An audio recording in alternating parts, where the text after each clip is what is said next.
Hello, everybody, and welcome back to Only Stupid Answers. This is the show where we answer your questions about movies, TV shows, comic books, Agatha's All Along. I'm your host, DJ Wooldridge. With me, as always, is Roxy Stryer. Hi, Roxy. Hi, DJ. And this week, we are talking about Agatha All Along and answering the question, who is Joe Locke playing in Agatha All Along? All right. Oh my goodness. Thank you everybody for joining us on this episode. This will be a fun one because I've been catching up on Agatha All Along. It started premiering. We took a little, for those that, have dipped out a little bit, took a little break because I have a newborn.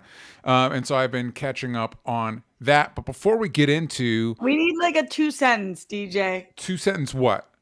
2-sentence, you have a newborn. I have a newborn. How's it going? No sleep. But good. You're like, I don't need 2 sentences. Yeah. No. Here's one sentence. No, it's I was texting my sister the other way. By the way, as of this recording, it's her birthday. Happy birthday to my sister. Happy birthday. But she was like, hey, we haven't chatted since the baby. How are things going? I'm like, that's it. It's just the baby. That's it. That's all that's going is the baby. That's the thing. There's nothing else to talk about. Yeah, that's all. Making sure he doesn't die. That's pretty much it's consuming my entire brain power. But good. That makes you good dad. Thank you. So Agatha All Along, business up top. Here's what we're doing. As always, you can watch this show live. You can check it out early without and ad-free at patreon.com/onlystupidanswers. You can also check out our Patreon exclusive show, Mutant Academy, that I do with Sal from Comic Pop. We are in the middle of X-Men the Animated Series. Also worth noting, originally, we were doing Mutant Academy in the lead up to Deadpool and Wolverine, and we were dropping those episodes live on YouTube. We're going to do the same thing now, leading up to the new Superman film, James Gunn's new Superman film in July of next year. Sal and I will be doing a show talking about the Superman movie, starting with the first Christopher Reeve Superman movie, but that will be going over to my personal channel, youtube.com/DJ Talks Trash. There will be a link in the description. So if you want to check that out live, it should be dropping next Wednesday, unless baby things. But the plan is next Wednesday, Sal and I will be doing that live, talking about the first Christopher Reeve Superman film on my personal channel. So go, if you haven't subscribed over there, go subscribe over there. We are reading comments now. That you can watch this on YouTube. You can leave comments on Spotify. Last week's episode, we were talking about Penguin and Joker and Batman villains. And Gustavo Olivier 6568 said, Roxy's pitch on Mr. Freeze is amazing if you do it like Split. Reveal in the post-credit scene or the very last one. And you do not market it as a DC property at all. That would be awesome. It would even that would be unreal. Just like last tag. By the way, this is the Mr. Freeze in the Matt Reeves Batman universe. And it is called Victor. Yeah. Or whatever. Yeah. Like, that would be hysterical. Fanboys would lose their mind. Yes. I wish we did more shenanigans with movies because I don't know if you remember, it's not the most memorable movie. But Emily Blunt did a sequel to Mary Poppins. Did you see that, Roxy? Yeah, the belated Mary Poppins sequel. I liked it. There's a bit at the end where they're all like floating, like it's literally the very end of the movie. Everybody's I didn't love it. I remember the music wasn't good. Yeah. It's whatever. It is what it is. But the point is, the at the end they're all floating with balloons and stuff like that. And when I was sitting there, I was like, it'd be so fun if the balloons started popping and they just started falling, and suddenly the movie completely derails in the last like 5 minutes. It goes off the rails, and I'm like, could you ever do that? Could you ever get away with that? The problem is we spend too much money on movies to do shenanigans. I know. If we could do a bunch of under $5 million movies, shenanigans ensue. Yeah. Because that's when people could be like, that was amazing. Yeah. But you can't be out here spending $150, $200 million on a movie and be like, shenanigans. Mm-hmm. Yeah. I miss it. I wish we could do. I wish we could do more of that. And the end of the comment is, it would even create a feeling of any movie put from them now could be a surprise DC thing. So maybe Zaslav, consider it. All right, Chris, the Asperger guy. All right, says, I love Chris. He's so great. Okay, Yeah, Yeah. that's his handle. Okay, Yeah. yeah, good. All right. I'm glad I'm not the only one who feels Battinson should be a part of the DCU. If it's gonna have a Batman anyway, then what difference does it make? He's a dark character who mainly fights human criminals in Gotham City, and that'll likely be the case in the DCU as well. So I have two different Batman. I also don't understand this obsession with making Batman grounded. He's a fucking superhero. There's nothing grounded about that, especially when you take into account that in the comics he exists in the same world as all these other DC superheroes. Keeping him separate doesn't make sense to me. Congrats on your baby, by the way. Thank you. I think one presumes it that if the James Gunns of the world do a different Batman than Pattinson, he wouldn't be as grounded. Like it'd be closer to like doing sword fights with his shirt off with Ra's al Ghul, that type of thing. One assumes. Yeah. I mean, it is an interesting comment because I do feel like there has to be a grounded nature to Batman based on his origin story.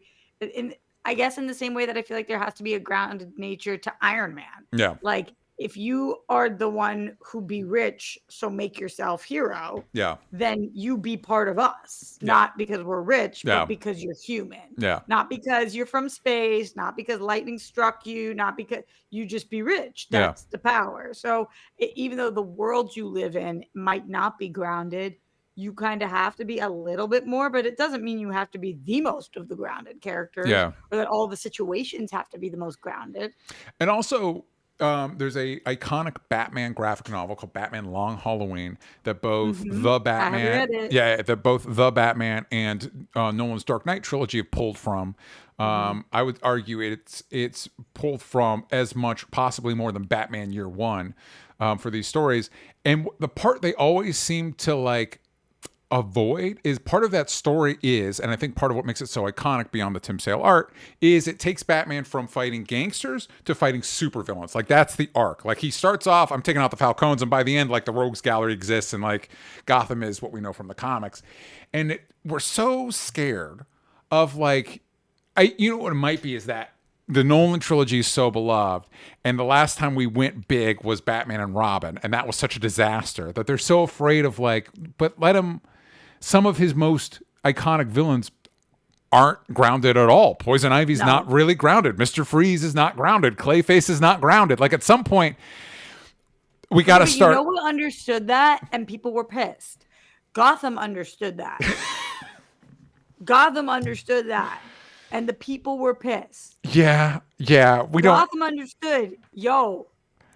Prof Pig, not grounded, my dude. Yeah, but I think that's the thing with when we talked about my being a proponent of just having Pattinson be a part of the DCU is like that's part of the arc. He starts here in this place that's basically gangsters detective stuff, and by the end of it, he's part of the Justice League. You know what I mean? Like that's Batman. That's who that character is.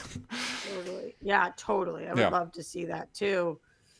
We're gonna have to wait and see. I know we don't like that. Yeah, we don't like that. Wait and see. And in the meantime, rewatch Gotham. Rewatch Gotham. We are going to be talking a little. That's everybody's advice. Yeah. Everyone knows. Yeah. That's what everybody recommends. Rewatch Gotham. We will be revisiting. There's some DCU news this week, but we're going to be doing that at the end of the episode because let's just dive right in. Right, we're going to be talking about Agatha All Along. It's the new MCU show dropping on Disney Plus. The synopsis, as according to IMDb, is a spellbound Agatha Harkness regains freedom thanks to a teen's help. Intrigued by his plea, she embarks on the Witch's Road trials to reclaim her powers and discover the teen's motivations. This show is created by Jack Schaefer, who also worked on WandaVision. It's, of course, starring Kathryn Hahn, returning as the role of Agatha Harkness.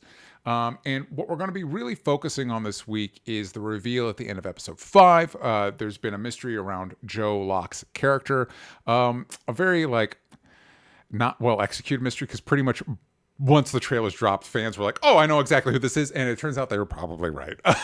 Wait, hold on. Pause for a second. Yes. Pause for 1 second, All DJ. right. Before you put your opinion and it's not well executed. Yeah. I decided you were going to be my teacher on this one. You're welcome for filling you in on that. I watched this episode, thought it was a really good episode, loving the show. We can talk more about that. But there was the reveal, and I was like, I don't know what that means. I'm gonna wait till DJ tells me. Yes. Usually, if I didn't know, like if you were still on paternity leave, Yeah. I would have watched like heavy spoilers or some kind of explainer video. But I was like, I'm gonna go into this and ask the questions of the people and let DJ tell. I also don't watch any of the trailers. Yeah. So like, talk to me. What is going on here? Well, we're going to get there because I do think for people that aren't watching the show, we should give them a little on ramp into what's, if you're not watching, that's wild to imagine a person watching Agatha All Along that didn't watch WandaVision. Like, hopefully the show's not confusing for you, but for people that watched WandaVision, Agatha Harkness was, I guess, technically the antagonist of WandaVision. That gets more into my issues with WandaVision and how that was executed, because it's like, it's Agatha all along, but actually no, it was Wanda all along. Anyway, that doesn't matter.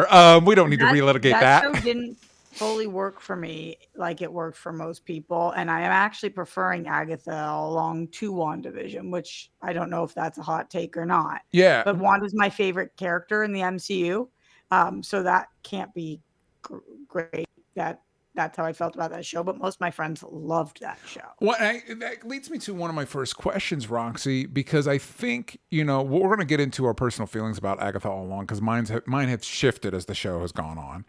Oh no, you liked it at first, so I know where that's left. Yeah. But why do you?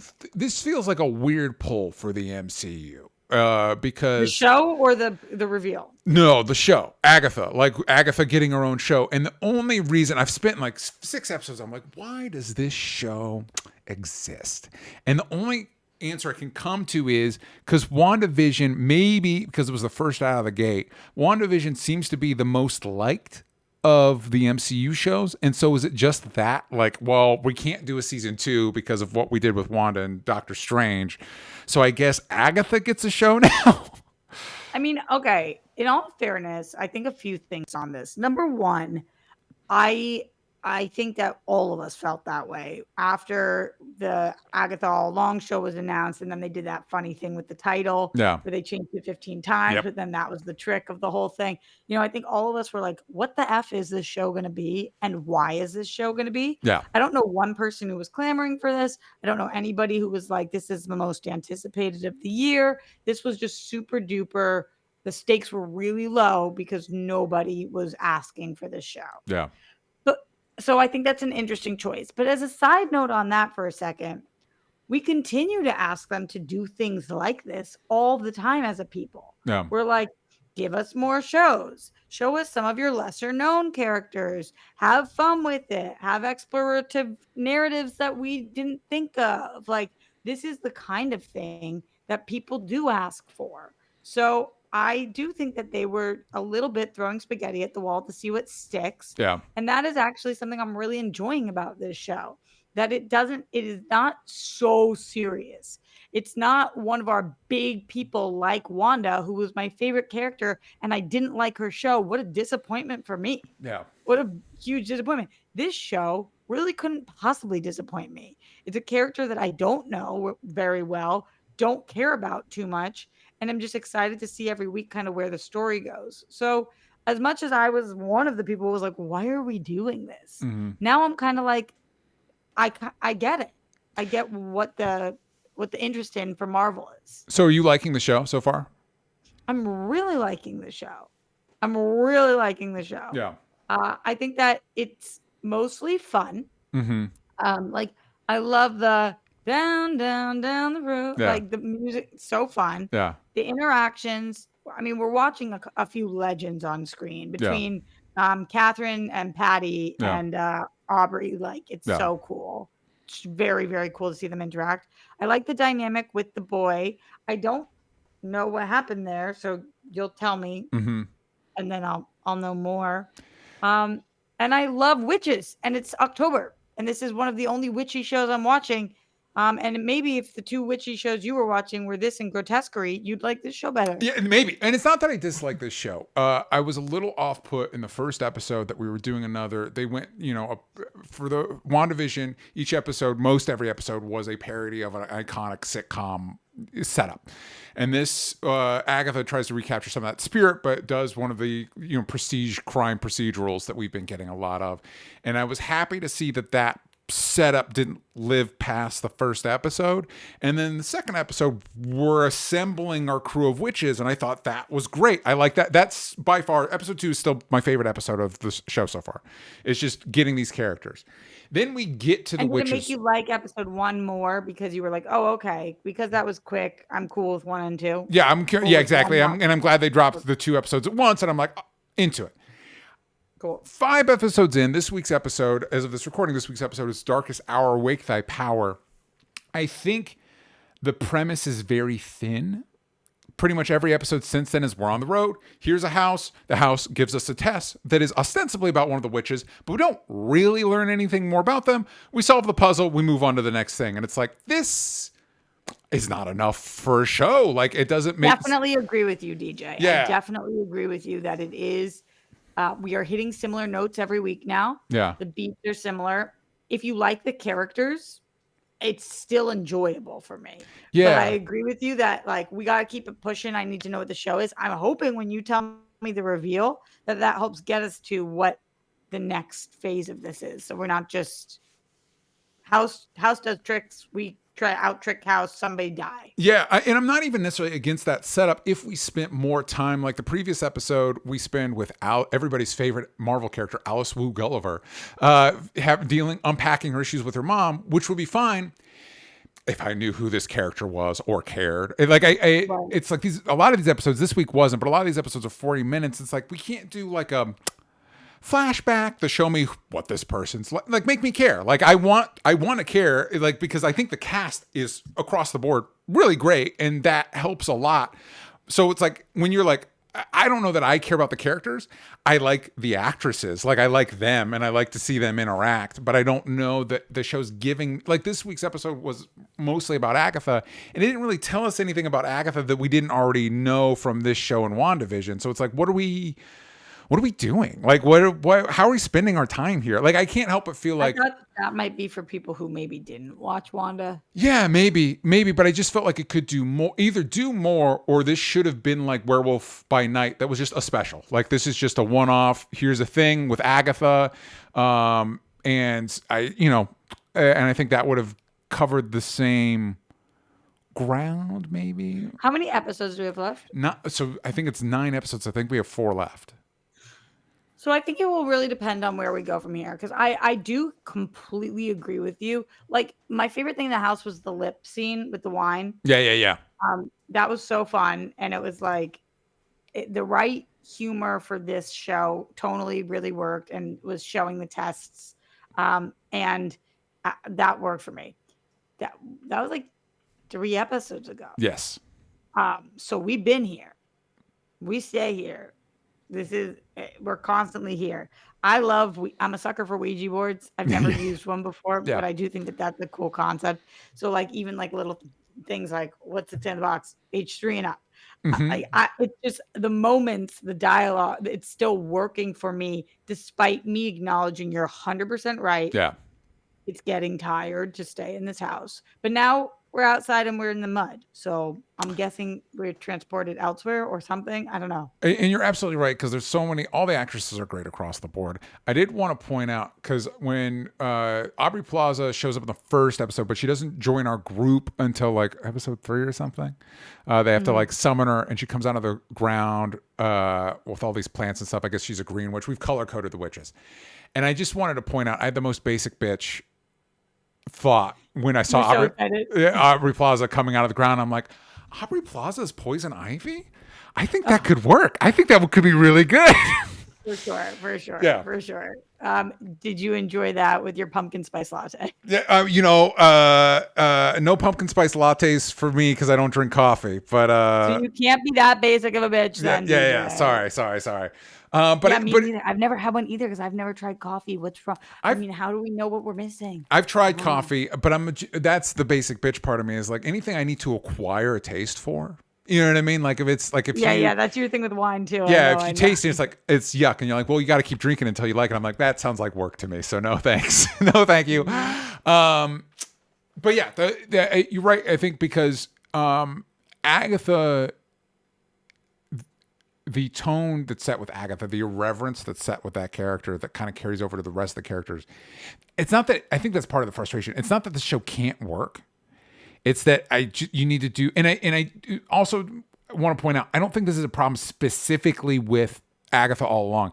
I think this is a problem with a lot of shows in our streaming era where it's like, hey, this is a 13-hour movie.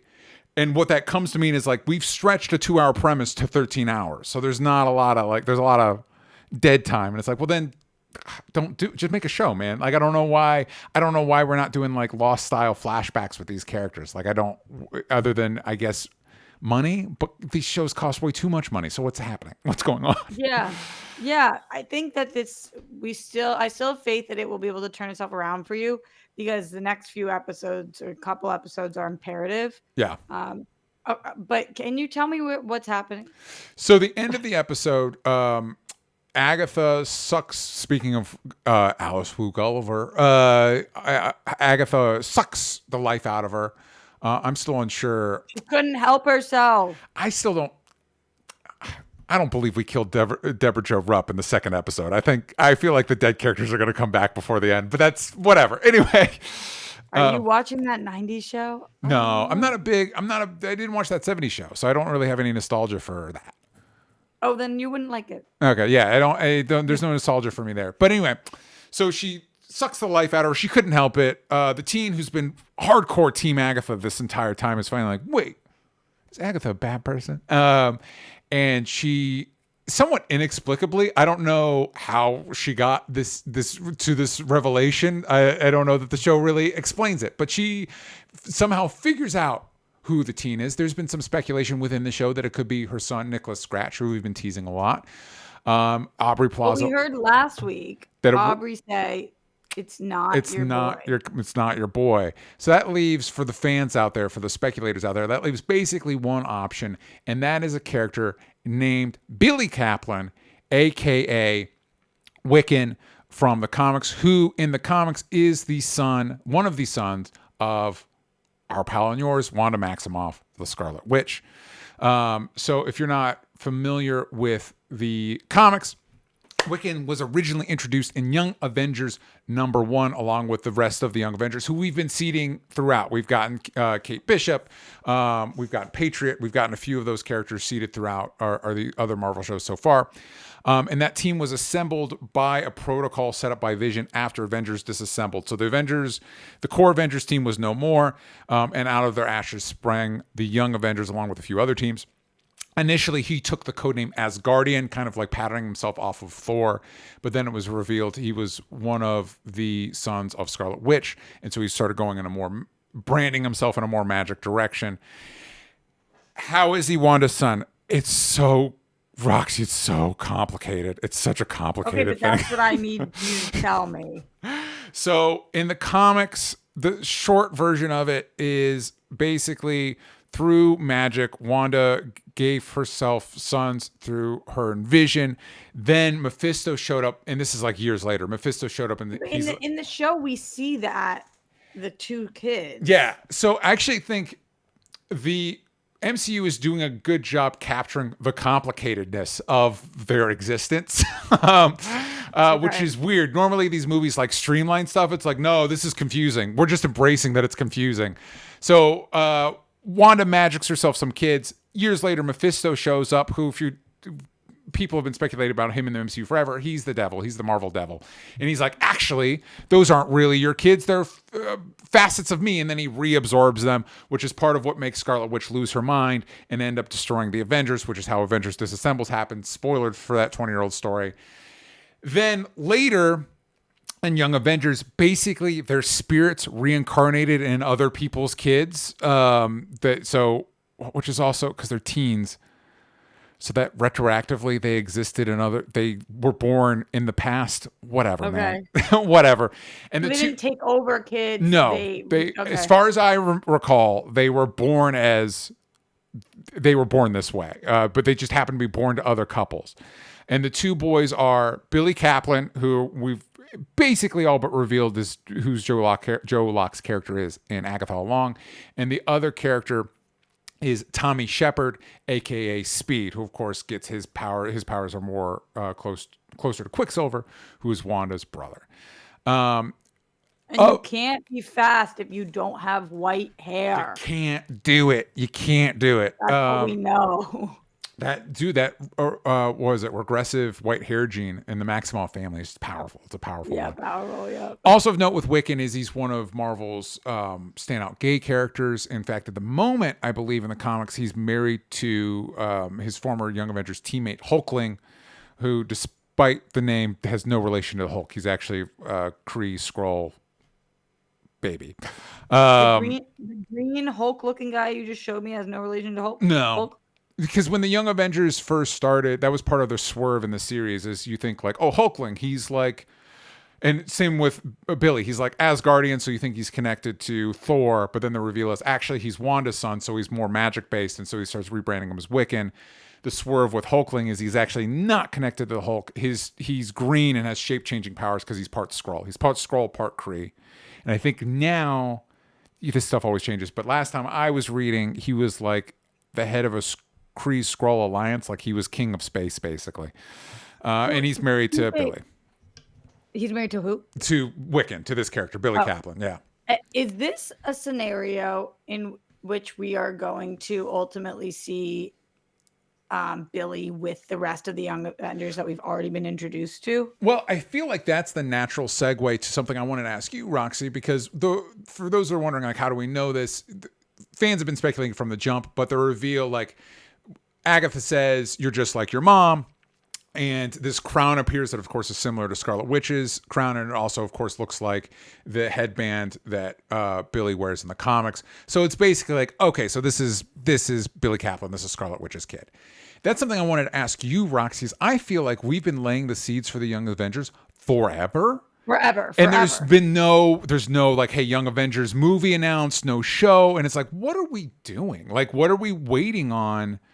Okay, so who do we have, DJ? Let's recap. Okay, so we now have Wiccan. One presumes, we haven't cast him yet, but one presumes is Wiccan's running around, his brother, Tommy Shepard's somewhere. But we haven't seen him yet. So the ones we've seen, we got Wiccan, we've got Kate Bishop, we've got Miss Marvel, who typically isn't part of the Young Avengers, but we did get that at the end of Marvels where she's at Kate Bishop's place and she's like, I'm going to make the Young Avengers. So we got Miss Marvel. We got Patriot. I don't know why I'm blanking on the character's name right now. Who was in Falcon and Winter Soldier, I feel like I'm missing. Does Florence Pugh now count? No, I think basically she's Black Widow 2.0. She's part of the Thunderbolt. She might be part of the. She's definitely going to be part of the new Avengers whenever we get there. Yeah. You're right. Because they are rightfully banking hard on her because that was a big win for them. Yeah. Mm-hmm. Am I missing? Okay, I mean, and also they're not normally part of the team, but like, and we got Stature. We got Ant-Man's kid in Ant-Man and Wasp: Quantumania, and she's typically part of the team. What about Black Panther's kid? Well, that's the question. So there's never been a Black Panther. There's not really a Black Panther's kid in the comics. They just did that because of the tragic passing of Chadwick Boseman. No, yeah, but I'm just saying. The question is, we've set up for Young Avengers. Would he be one? The other question is Thor's kid, the kid he adopts at the end of Love and Thunder. Again, that's not a character from the comics. Is she going to show up? And do we count that as she could be a Young Avenger? Like, so it's Eli Bradley, the grandson of Isaiah Bradley. I got a comment here, probably helping me out. Yeah. Oh, and then we got America Chavez in Doctor Strange. So yeah, we've got. Oh, and Hulk's son. He's typically not part of the Young Avengers, but we did get a tease of him and She-Hulk. I do, by the way. I think we're gonna do an episode. I want to go through all the like post-credit teases after Endgame and bet which ones are we ever gonna get paid off because so many of them have just vanished from. Young Avengers just feels like our next movie. I don't really know how else to put it. Like that's just there's so many people that we've built up to. Yeah, I don't understand how we didn't when they did that initial big like, hey, here's the next 3 phases, right? How was Young Avengers and New Avengers not like right off the bat, like, by the way, we're just doing this. This is But something they that's weren't happening. talking about Young Avengers, so am I mistaken in thinking that it was ever on the slate? It was never on the slate, but we've been Wow. teasing those characters. People have been talking about it. That's why, and that's the weird part to me is like, how do we not have a Young Avengers show or movie with a release date? The And good like, thing is also though, I like a lot of these characters. yes, I could be really interested in that. You know how I feel about New Blood, like Yep. that, want starting places for people. And specifically in regards to this show, I like this actor. I think Yeah. he's doing a really good job holding his own. He's up against some heavy hitters. yeah, And I like him. he's from. Is he from Heartstoppers? Is that? I didn't watch Heartstoppers. Is that where he comes from? I think so. I hear that's amazing, and I need to watch it. Everybody says it's right up my alley. Yeah. My little lover of love, shipper of ship alley. Yes, it is an English coming-of-age romantic comedy drama on Netflix. Yeah, Roxy, why aren't you watching this? Heartstopper, excuse me, it's not Exactly. plural. Exactly that. You read the description and you're like, oh, that's for Rox. Yeah, that was made for Roxy. He's Yeah. also British. You know, he's got a good American accent. Good job for him, man. Yeah, he really does. I think he's doing a really excellent job. Yeah, he's good. And I like, again, it's just so weird to me that like I feel like this would be more exciting if I knew we're getting a Young Avengers movie in 2025 or 2026 or something. Yeah, totally. Or a show. Can you talk to me? I'm jumping around a little bit, so That's tell fine. me if you don't want me to, but can you talk to me about why he can't say his name? No clue. I think and this is something I'm kind of generally getting tired of in our media, the whole mystery box aspect of things. Like just like why I feel like it just exists to get to this reveal.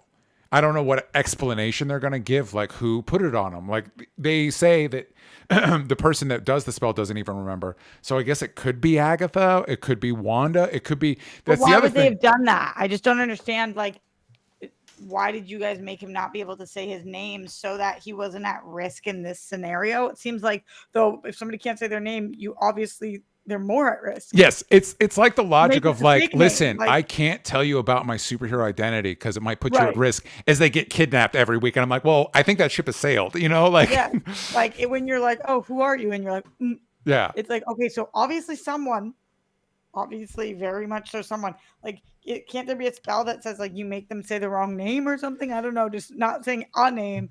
Every person you meet is gonna be like, what the fuck? The other thing is, so that one of the iconic might be a stretch, but one of like the main Young Avengers story was a story called Children's Crusade that was really focused. It was a whole team, but it was focused on Billy and his brother finding Wanda. And I'm wondering I think I suggested this on a show or something. I really feel like we're bringing Wanda back, unless Elizabeth Olsen doesn't want to come back. Like we're bringing Wanda back. So I'm wondering if like you could do that as a show to bring Wanda. I don't know. I don't understand. Again, I don't want to keep repeating myself, but I just don't know why we're holding back on the Young Avengers when we're clearly working. Like we didn't like when we were introducing Iron Man and Captain America and Thor. We knew an Avengers movie was coming. It's weird. There's just so many paths you can go down that it does get a little overwhelming. Like, because as you're painting that, I'm thinking it's kind of more of a movie. Like these sons search to find their mom and bring her back from evilness and whatever. That's really a 2-hour movie. Yeah. Yeah, but with all the characters. How many movies are we going to do? How many that's movies? A small, yeah. You know, that's very like closed, tight. But all the movies we do now are like big Avengers movies. Yeah. What? But again, it includes this whole team of people that we've been introducing. I know. Forever. I'm with Leonard on this one. They have so much going on right now. It's just not a priority. But it's like, you know, sometimes when you're in your life and you're like, I just have so much going on right now. And it's because things are put on your plate that you didn't put on your plate. Yeah. And it just happens, health issues, whatever. Like they have so much going on because they made so much going on. Like it's not like it just like happened to them. You guys did this. So why did you start setting up Young Avengers? I want to know what's the... Yeah. what's the plan? You have so much on your plate, but one of the things you put on your plate was Young Avengers. Young Avengers. And this is easy to say in hindsight, but I can't help but feel like with the struggles they've had post Endgame, they probably should have just gone back to basics and be like, hey, we're going to introduce these shows, and all these shows are going to build towards a Young Avengers show. And then we're going to do these movies, and these characters we're introducing are going to build towards new Avengers. And that's what we're doing. Remember what we did for Avengers that y'all loved? We're doing it again with new characters. And I think all of us would have been like, yeah, sure. I think that's true. Yeah. Yeah. Did you like, this is so feels out of left field, but isn't in my mind. Yeah. Did you like Defenders? Yeah, I know we talked about it when it came out, but it's so many years. I mostly liked it, especially I think those first few episodes getting to the team getting together. I feel like generally those shows didn't do a great job with defining the hand and what the hand is at. Like it just wasn't, some of that stuff just didn't work. But because Iron Fist was the weakest, and that's where they tried to introduce the hand, so that just ended up being kind of nightmare. It ended up being kind of like not great. But I think something, even the shows, which are those Netflix shows, were kind of slightly under a different umbrella.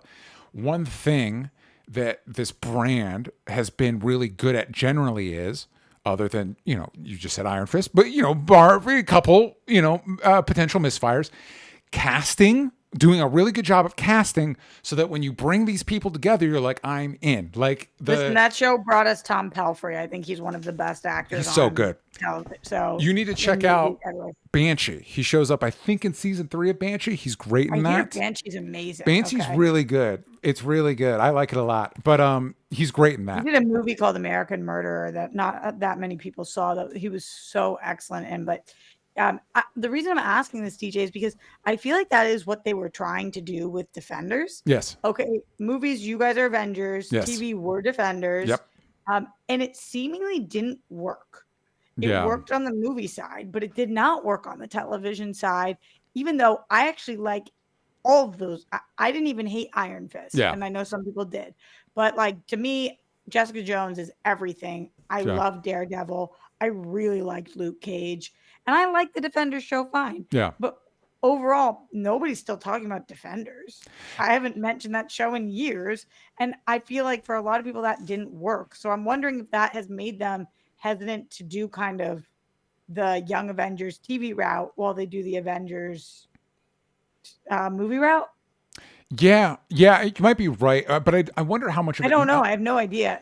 I don't know if I'm right or wrong. It's just a theory, maybe. I wonder how much of that not working is because I think by the time we got Defenders, there was already rumbling of DC Marvel not making more of those shows because they wanted to do. They were already had their eyes on Disney Plus.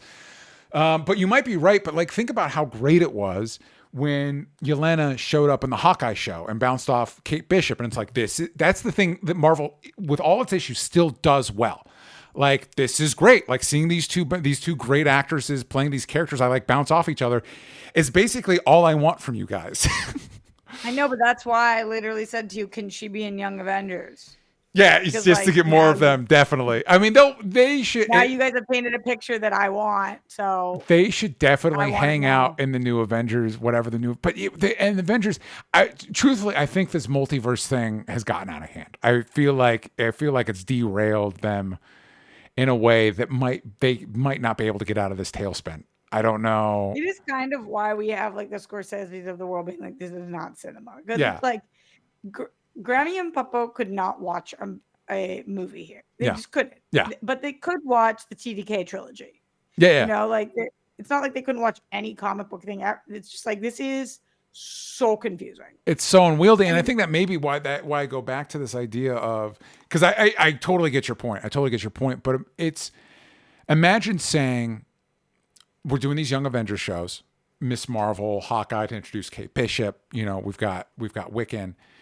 And yes, they connect to the main, like Miss Marvel's a fan of Captain Marvel. That's part of her plot. And they might show up in the big Avengers crossover event. Or you could just watch them on their own, and that's fine. You know what I mean? That's all you need is these Young Avengers shows. I agree. I'm just trying to theorize why they aren't doing that. Yeah, I don't know. Because clearly there's reason, because they have set up Young Avengers with no. So I'm just trying to wonder: does it have to do with the past being the best indicator of the future? Yeah.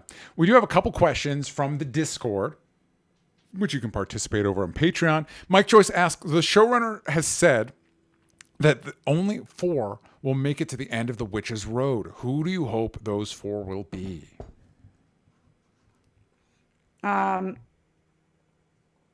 Agatha, Aubrey Plaza. Well, obviously our Billy friend. Yeah. And then I don't know. Maybe I hope that Deborah comes back. She didn't know what she was signing up for. She didn't know. Yeah, I don't know. What do you think? I wouldn't surprise me if we actually lose Agatha at the end of this. Although I do, I think that's another question. I wouldn't surprise me if we lose Aubrey. I like Sashir Zamata, who plays Jennifer Kale. I feel like you're thinking short-sighted though, because if we lose Aubrey in the MCU. Yeah, I know. That's not me being short-sighted. I didn't cast her for this role of a character. Although I will say, hold on, this plays to another thing. Leonard Kim asks, do you think Rio Vidal, Aubrey's character, is who she says she is, or do you think there's some big reveal coming about her identity? And I do wonder about that for sure, because I don't think the MCU be wasting Aubrey Plaza for one season of one show. Yeah. And then deuces. Yeah, and Rio, okay, the other witches are from the comics. They're very obscure characters from the comics, but they are from the comics. As far as I know, Rio is not. And again, I'm kind of burnt out on the whole, like, this character is actually this character. Like, there's a lot of speculation in the Penguin, like, could this character be Scarecrow? I'm like, don't just have them be Scarecrow. I don't need you to whatever. But that said, Aubrey Plaza as Hot Lady Mephisto, I'm not against it. Like, I'm not against that being the thing. Great. I think that if I had to bet on 2, definitely Billy and Rio are going to be the 2. But 4 is a little. I could see Agatha going. Yeah, I could, because as much as I love Kathryn Hahn and I think the MCU is grateful to have her, I don't want to say she's overstayed her welcome. Yeah, but like, she did do the other show, then this one, and I don't think people are like, people love Kathryn Hahn, but I don't think people are going to be like, no, she's not in the MCU anymore. yeah. Like, she does a lot of things. So yeah. Although I wouldn't hate seeing her bounce off of Benedict Cumberbatch's Doctor Strange, because she's got a different energy, you know? Yeah, actually, she might be the first time that I like Doctor Strange. Mm-hmm. So it's possible. Yeah. Are there any other, maybe this is too difficult a question to answer because it's not painted like this in the comics, but are there any other green witches in the comics that are very famous or popular that she could possibly be? As far as I know, the color coding witch thing is unique to this show. So the answer to that is no. And are there any other witch characters? Like, they're really pulling deep. I was kind of hoping before they doubled down, they're like, no, her son's Nicholas Scratch. There's a character who briefly got his own show back when, like, you know, ABC was doing its own things. There's a character called Damon Hellstrom, who is the son of Satan. That's his brand, Damon Hellstrom, son of Satan. And I was like, it'd be cool if that was Agatha's son, because that would kind of make, if Agatha had a son with Mephisto and it's Damon Hellstrom, that's crossing the streams a little bit. It's condensing stuff. Characters that don't normally. What year are you talking about? Roxy, it came and went. It was literally like, I think, let me see when the Hellstrom show came out. Nobody talked about it. What year are you talking about, and what was it called? It was called Hellstrom. Oh my God, DJ, what? Yeah, I know. Nobody talked about it because nobody cared. Hold on. I can't even find it right now. While Agents of S.H.I.E.L.D. was on? I believe so. 2020. Well, that's why nobody talked about it. One, it apparently wasn't good. 2, it was 2020. It ran from October 2019 until March of 2020. Yeah, nobody cared about this show. I do not remember that at all. Yeah. So anyway, maybe that's the reason. But I was like, that'd be cool. That would make Agatha matter more if it was like, by the way, we're connecting her to Mephisto and Hellstrom, and now she's kind of like a key component of this corner of the whatever.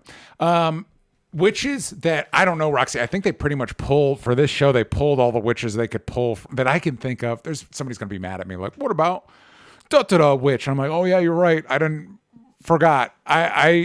If Aubrey Plaza is anything, I'm going to assume don't it's be Mephisto. mad. Just educate us. We want to know. Thank you for letting us know. Be kind about it. But like, who do you think it could possibly be? And if you know more about comics than DJ, color me impressed. Jake Hefner asks, what do you think Agatha's future within the MCU is? Do you think we'll see her interact with other magic-centric characters like Doctor Strange or Loki? What would you like to see her do? I think that there's a bigger chance that we have Aubrey Plaza moving forward than we have Kathryn Hahn moving forward. Interesting.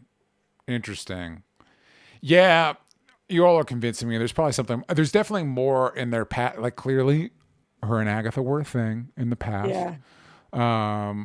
Which, like, please give me a flashback episode, please. You need to switch it up at least. You're right. This episode ends with Billy like flipping everybody into the mud, and so hopefully that's a good excuse to be like, "Hey, we're gonna switch things up here and do." Where'd the mud go to? Good question. We'll see. We're gonna circle back on the show as it goes on. What? This is a disgusting way to end the show, but let me tell you this.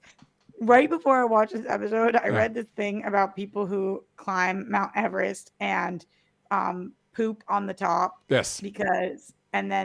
But then when it gets warmer out, that all the poop slides down. So as of like a couple years ago, they make it so you have to bring your poop down. And it painted a picture of this like poop slide. Yeah. And so even though I'd be calling it mud, in my mind, they're in poop. Yeah. Humans are stupid and gross. People are stupid and gross. But yeah, so they're in the mud. We'll see where that goes. They're in the poop. Why aren't you getting it? Again, it wouldn't surprise me if Aubrey is Mephisto, if we ever do that, or maybe that's just to be a tease that we do forever. I wouldn't be against seeing Agatha team up with the Doctor Stranges of the world, these supernatural characters. That's another thing we've been building up. We've got Doctor Strange. We've got Werewolf by Night. We've got Moon Knight. We're theoretically we got an Agatha Harkness show before we got a Blade movie, Roxy. Wait, that is crazy. Yeah. I'm so excited about this. Mike says there's an intimacy coordinator credited for a future episode, so there's hope for Agatha Rio stands. We'll see. I'm sure the fans will love it. I love that our new spoilers is intimacy coordinator. Yes. That's unbelievable. Cool. It is cool, actually. That's a good thing that we have those. No, it is cool. It's just funny that that's the new spoilers. Like, you know how when you look up on IMDb how many episodes somebody's in to see like if they're going to get killed off in Game of Thrones or whatever. So they started changing it. Now it's like, is there an intimacy coordinator? Ooh. Well, before we go, let's do a little bit of news. Guys, I didn't forget about your love of news. This week, we got a big announcement for James Gunn's DCU.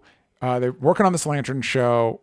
We know Kyle Chandler is playing Hal Jordan, and they've cast our John Stewart. It is Aaron Pierre, who is in Rebel Ridge, which I think we did that before the main show started last week. But if you didn't hear me talking about it, I love Rebel Ridge. That movie is so dope, and Aaron Pierre is so good in it. And so when the rumors started circulating that like he's up for John Stewart, I'm like, that's the guy. I had never heard of this person until you mentioned him. I need to go watch his movie. We had heard that there was another John Stewart circulating. I don't remember who was up for it. According to THR, it was Stephen James, who was in the festival circuit with the drama The Piano Lesson and starred in the 2016 Jesse Owens biopic Race. Yes, thank you. Sometimes that happens where we don't know behind the scenes, like, did people leak things to try to push negotiations and it didn't work out, or was that never that close, or whatever? You never know.